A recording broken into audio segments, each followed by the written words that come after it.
Episode के and में यहाँ पे एक काफी तगड़ा अलार्म बजने लगा था और तकरीबन रात के 3 बज रहे थे तब ये काइजू अपेयर हुआ था सिटी के अंदर। इसके बाद हमें यहाँ पे ऑपरेशन रूम का सीन दिखाया जाता है। यहाँ पे मीना आती है और वो कहती है ओकोनोगी मेरे को स्टेटस रिपोर्ट दो। तो ओकोनोगी बताती है कि यार 2:45 पे एरिया की इवैक्यूएशन शुरू हो चुकी थी और यहाँ पे हमें दिखाया जाता है कि लोगों को ट्रक्स में बसेस में भर भर के ले जाया जाता है, मतलब इवैक्यूएट किया जाता है। ठीक है, और इस काम में जेएसडीएफ इन लोगों की मदद कर रही होती है। ओके, तो जेएसडीएफ ने यहाँ पे आर्टिलरी रेजिमेंट कमांड पोस्ट बनाया होता है लियोन मॉल के पार्किंग लॉट के अंदर। ओके, तो बताया जाता है कि एक होंजो है इधर, उसके आसपास काफी सारे योजोज है और वो बहुत बड़ी मात्रा में है। ये लोग डिसाइड करते हैं कि होंजो को हराने का सबसे बेस्ट जगह सेंट्रल सेक्टर ब्रावो में है। मुझे पता है यार तुम्हें ये सारे वर्ड समझ नहीं आएंगे क्योंकि मेरे को जब घंटा समझ नहीं आ रहे तो यार तुम्हें कहाँ से आएंगे, है कि नहीं। मीना यहाँ पे यही कहती है कि मैं होंजो को संभाल लूंगी और सेक्टर एको को हम स्नैपर पॉइंट की तरह यूज करेंगे। ठीक है, और इस ऑपरेशन का नाम होगा सागामिहारा न्यूट्रलाइजेशन ऑपरेशन। ओके, यहाँ पे भी दिखाया जाता है मेन रोड के ऊपर काफी सारे कन्वॉय होते हैं और इसके अंदर यहाँ पे होशिना की पूरी यूनिट होती है जिसमें काफका भी शामिल होता है। ओके, ये लोग काफी ज्यादा डरे हुए होते हैं। ओके, सामने इधर किकोरू बैठ के सोच रही होती है काफका के बारे में कि ये काइजू नंबर 8 है, तो काफका हिबिनो मेरे को डिसअपॉइंट मत करना। तभी यहाँ पे काफका को भी उल्टी से आने लग जाती है क्योंकि उसकी इतनी ज्यादा वाट लग रही थी, उसको इतना डर लग रहा था कि उसने बहुत ज्यादा खा लिया है। ठीक है, अब उसको उल्टी आ रही होती है इधर। तो यार कोई भी मोमेंट सीरियस नहीं रहने देता काफका इधर और हर मोमेंट को फनी बना देता है, जो कि काफी अच्छी बात है। हमें यहाँ पे लियोन मॉल का सीन दिखाया जाता है इवैक्यूएशन एरिया का और सुबह के 4 बज गए होते हैं ऑलमोस्ट। ओके, इधर काफी लोगों को इवैक्यूएट करके लाया गया होता है। वही दूसरी ओर हमें एंटी काइजू आर्टिलरी बैटलियन का सीन दिखाया जाता है जो कि भाई अटैक करने के लिए एकदम तैयार होते हैं। हमें होशिना के प्लेटून का जब सीन दिखाया जाता है तो इधर होशिना के ग्रुप में आपको पता है काफका भी होता है और इस न्यूट्रलाइजेशन एरिया को देख के उसे थोड़ा नर्वस फील हो रहा होता है। वो देखते हैं कि यहाँ सामने जो होंजो खड़ा है वही इनका मिशन है। ये होंजो कंटिन्यूसली आगे बढ़ रहा होता है और हमें बताया जाता है कि जो कैप्टन आशिरो की यूनिट है वो होंजो से निपट लेगी, लेकिन दिक्कत ये है कि ये होंजो अपने आसपास काफी सारे योजोस को पैदा कर रहा है जो कि कंटिन्यूसली बढ़ते जा रहे हैं। तो इन लोगों को यहाँ पे कम से कम डैमेज रख के इस होंजो को खत्म करना होगा। और हमें होशिरा बताता है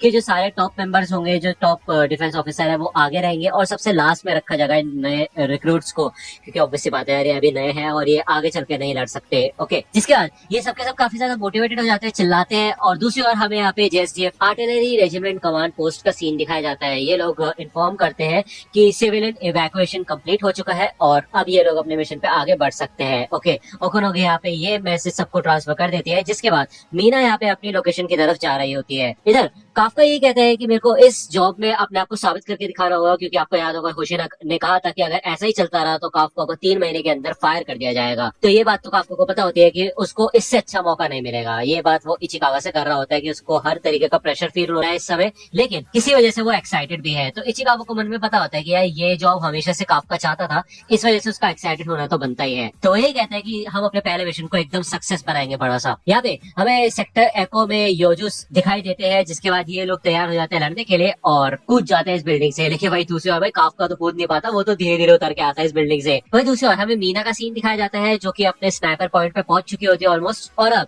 जो डिफेंस पोस्ट थे वो लोग अपना आर्टिलरी शूट करते हैं इस होंजो के ऊपर, लेकिन इससे इसके ऊपर कोई फर्क नहीं पड़ता। ये जेएसडीएफ के सारे हेलीकॉप्टर्स वगैरह होते हैं जो कि शूट करते हैं इसके ऊपर, लेकिन भाई घंटा इस होंजो को कोई फर्क नहीं पड़ रहा होता, ये अपना आगे बढ़ता रहता है। भाई दूसरी ओर हमें फिर से काफका का सीन दिखाया जाता है। वो कहता है कि वैसे ये उस ट्रेनिंग एग्जाम जैसा नहीं है, इस समय मेरे को बहुत ज्यादा शांत महसूस हो रहा है। वो धीरे धीरे करके आगे बढ़ने लग जाता है और वो कहता है ये बात तो है कि मेरा सूट मेरी बहुत मदद कर रहा है। यहाँ पे उसके अंदर की जो कॉम्बैट पावर होती है ना वो धीरे धीरे करके बाहर निकलने लग जाती है। तभी भाई एक योजो आता है उसको ठोकर मार के उड़ा देता है, भाई वो तो जाके कूड़े में गिरता है सीधा। तो किकोरू कहती है यार तुम्हारी कॉम्बैट पावर सिर्फ 1% है, तो पीछे रहो ना, आगे का भाग रहे हो तुम। तो ये जो वेटरन्स होते हैं आगे, मतलब जो इनसे थोड़े सीनियर होते हैं, ये लोग कहते हैं यार अब इन छोटे बच्चों की बेबी सिटिंग करनी पड़ेगी क्या हमको, किसी ऐसी जगह नहीं जा सकते तुम लोग जहाँ पे बस बैठ के तुम देख सको, हमारे रास्ते में ना हो। ठीक है, तो ये सुनकर किकोरू को अजीब सा लगता है क्योंकि ऑब्वियसली बात है किकोरू तो कमाल किया है कि नहीं। यहाँ पे वो अपना जलवा दिखाती है इन सारे वेटरन्स को, वो आसानी से इन सारे के सारे योजूस को निपटा देती है जिसको निपटाने के लिए ये भाई इतनी मेहनत कर रहे थे तब से।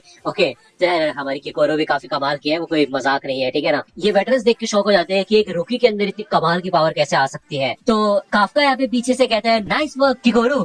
तो किकोरू कहती है तुम्हें और मुझसे क्या उम्मीद थी। तभी यहाँ पे किकोरू का सिस्टम बताता है कि उसकी दिल की धड़कनें तेज होने लगी क्योंकि वो शर्मा रही होती है ऑब्वियसली, है कि नहीं। दूसरी ओर हमें सेक्टर एफ का सीन दिखाया जाता है। यहाँ पे इहारो और इचिकावा वगैरह होते हैं, ये लोग भी यहाँ पे योजूस की वाट लगा रहे होते हैं। लेकिन यहाँ पे जब इहारो सोच रहा होता है कि वो काफी कमाल का है, भाई दूसरी ओर वो देखता है कि भाई इचिकावा ने एक काफी बड़े योजो को हराया होता है अकेले, वो बताता है कि उसने अपने बर्स्ट राउंड को फ्रीज राउंड में कन्वर्ट कर दिया और ये उसके स्टाइल को मैच कर पाता है, जिससे वो अपने दुश्मन को धीमा कर सकता है और उनसे बेहतर तरीके से लड़ सकता है। तो ये देख के तो भाई इहारो थोड़ा सा शॉक हो जाता है, क्योंकि ऑब्वियसली वो यहाँ पे इचिकागो को अपना कॉम्पिटिशन मानता है। वही यहाँ पे हमें दिखाया जाता है कि हारोइची कैसे अपने दिमाग का इस्तेमाल करके इन योजोस को रोकने की कोशिश करता है। वो एक खंबा गिरा देते हैं इनके आगे, क्योंकि वो जब इनके ऊपर शूट कर रहा होता है तो इनको कोई गोली नहीं लगती है, बहुत ज्यादा फास्ट होते हैं। वही आओई भी यहाँ पे काफी कमाल के स्किल्स दिखा रहा होता है। तो यहाँ पे हमें नाकानोशिमा के ग्रुप का सीन दिखाया जाता है और इसके मेंबर्स भाई यहाँ पे काफी मोटिवेटेड हो जाते हैं इन रिक्रूट्स को देख के और इनका सेल्फ कॉन्फिडेंस लो होने लग जाता है।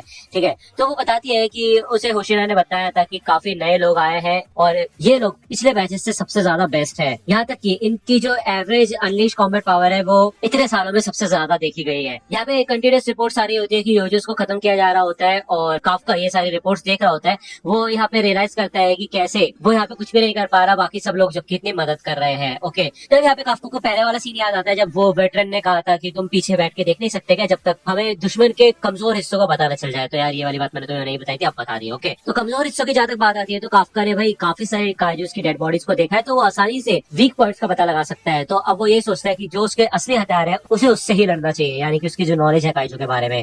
तो वो जाता है और इस योजो की बॉडी को काट पाट के देखता है और देखता है कि वो अपनी सूट की 1% पावर की वजह से भी आसानी से इसकी बॉडी को काट पाता है। काश ये लोग इस सूट को मास प्रोड्यूस करें, जिससे कि जो क्लीनिंग स्क्वाड है उनको भी ये सूट्स दिए जाए, इससे उनका काम आसान हो जाएगा, है कि नहीं। यहाँ पे वो समझ जाता है कि ये योजो एक फंगल टाइप है और आमतौर पे जहाँ पे इसका कोर होना चाहिए वहां पे उसका कोर नहीं है। तो वो यहाँ पे इसका कोर ढूंढना शुरू करता है और वाइस कैप्टन होशिना को इन्फॉर्म कर देता है कि उसको योजो का कोर मिल चुका है, जो कि उसकी गर्दन के नीचे है। अगर ऑफिसर्स योजो के ऊपर साइड से हमला करेंगे उनकी गर्दन पे तो आसान होगा इनको हराना, ठीक है ना। वही दूसरी और एक और बहुत इंपॉर्टेंट बात है जो कि ये है कि इन योजोस के ऊपर व्हाइट कलर के ऑर्गन से बने हुए हैं, जिसका मतलब ये है कि रिप्रोड्यूस कर सकते हैं, फिर चाहे मर ही क्यों न जाए ये तब तक पैदा होते रहेंगे जब तक हम इन व्हाइट बम्स को डिस्ट्रॉय नहीं कर देते हैं। ठीक है, तो इस इन्फॉर्मेशन से होशिना काफी ज्यादा खुश होता है और वो कहता है कि तुमने काफी अच्छा काम किया काफका, लगता है कि जो तुमने रात भर पढ़ाई की थी वो काम में आई काफी ज्यादा। तो ओकोनोगी को ये इन्फॉर्मेशन बोला जाता है कि सारे ऑफिसर्स को बता दिया जाए। यहाँ पे होशिना शाबाशी देता है काफका को और काफका कहता है ठीक है, फिर मैं बाकी जो योजो की लाशें हैं उनमें से ये रिप्रोडक्टिव ऑर्गन्स को खत्म करके आता हूँ। ओके, यहाँ पे काफका यही सोचता है कि फिर चाहे कुछ भी हो जाए वो मीना के साथ जाके जरूर खड़ा होगा, उसकी मदद करेगा। ओके, तभी यहाँ पे भी दिखाया जाता है काफी तगड़े धमाके हो रहे होते हैं इस होंजो के ऊपर और हमें बताया जाता है कि इस होंजो के लेग्स पे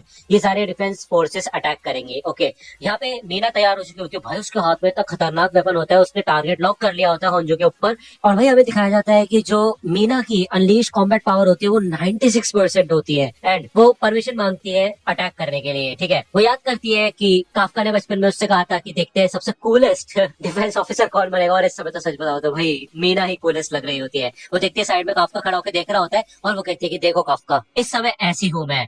तो बेसिकली वो कहना चाहती है कि वो इतनी कूल है इस समय, ठीक है ना। और बात तो सही है वैसे। वो यहाँ पे रेडी होती है इस अटैक के लिए और काइंड ऑफ भाई इस काइजू को बीच से फाड़ के रख देती है, लेकिन हमें दिखाया जाता है कि उसका कोर एक्सपोज हो चुका होता है लेकिन अभी डैमेज नहीं हुआ होता, जिसकी पावर को देख के सबके सब लोग शॉक हो जाते हैं। होशिना कहता है कि देखो काफका ये है वो इंसान जिसके साथ खड़े होने की तुम बात कर रहे हो, उसके साथ खड़े होने के लिए तुम्हें समझ आना चाहिए कि तुम्हें कितनी ताकत की जरूरत है। यहाँ पे मीना फिर से परमिशन लेती है एक और अटैक करने की और वो इसके कोर पे अटैक करके इसका पूरा कोर उड़ा देती है।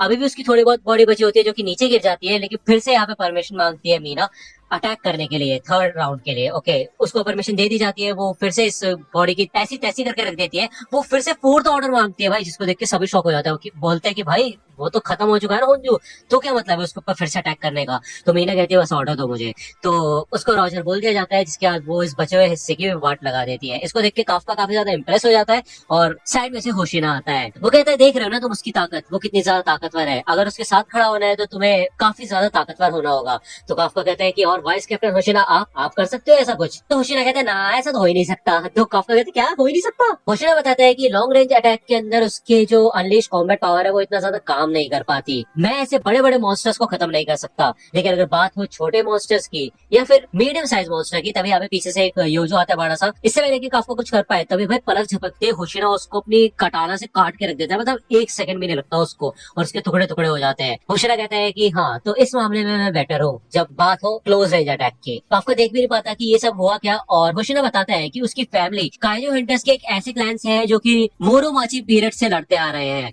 होशिना बताते हैं वाइस कैप्टन और कैप्टन किसी भी फोर्स के सबसे इंपॉर्टेंट और पावरफुल मेंबर्स होने चाहिए, और हर एक को एक स्पेशल इक्विपमेंट मिलता है उनके फाइटिंग स्टाइल्स के हिसाब से। तो होंजो यहाँ पे फाइनली खत्म हो चुका होता है, और होशिना कहता है कि देखो होंजो तो खत्म हो चुका है, लेकिन दिक्कत वो नहीं है, दिक्कत वो है कि वो इतने सारे अनलिमिटेड योजूस को क्रिएट कर रहा है लगातार, वो भी उसकी बॉडी के अंदर से। तो यहाँ पे भाई काफी बड़ा झुंड आ जाता है योजूस का, जो कि कंटिन्यूसली अंदर बढ़ रहे होते हैं। होशिना भले ही अपने वाले यूनिट को बोल देता है कि तुम लोग जा सकते हो और आराम से ब्रेकफास्ट कर सकते हो क्योंकि सुबह हो चुकी है, हम लोग ये सब संभाल लेंगे। वेटरन्स को ये बात सुनाई देती है तो वो कहते हैं, हे बच्चों देखो अब तुम्हारा काम हो चुका है, अब हम तुम्हें बताएंगे कि सिर्फ अनलीशिंग पावर से कुछ नहीं होता, ठीक है ना, चलो चलते हैं दोस्तों। तो ऑब्वियस सी बात है यहाँ पे यार ये लोग खड़े तो होते हैं लेकिन ये जाने के लिए तैयार नहीं होते घर पे, इनको पता होता है इनको लड़ना है, ठीक है, तो ये आगे बढ़ते हैं।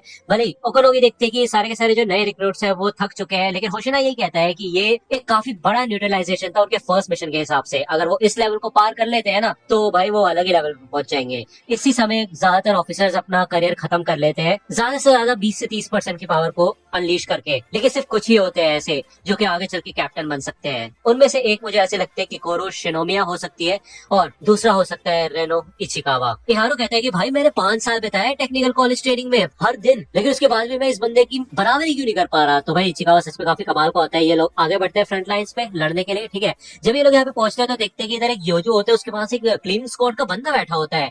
तो ये लोग कहते हैं, तुमने अलार्म नहीं सुना क्या, यहाँ पे क्या कर रहे हो तुम, और अभी वैसे क्लीन अप क्रू की जरूरत नहीं है, जाओ यहाँ से। तो वो जो बंदा बैठा होता है वो कहते हैं, यार ये भी सही नहीं है, जो रिप्रोडक्टिव ऑर्गन्स मैंने इनके अंदर लगाए थे वो पूरी तरह से तबाह हो चुके हैं। पता कैसे चला उनको इसके बारे में, लगता है ऐसा है कोई इस फोर्स के अंदर जो कि काजू के बारे में हर एक चीज जानता है, जो कि और कोई नहीं बल्कि भाई काफका होता है। और ये बंदा वही है जो कि हमें दिखाया गया था जो काजू था, अजीब सा, ठीक है।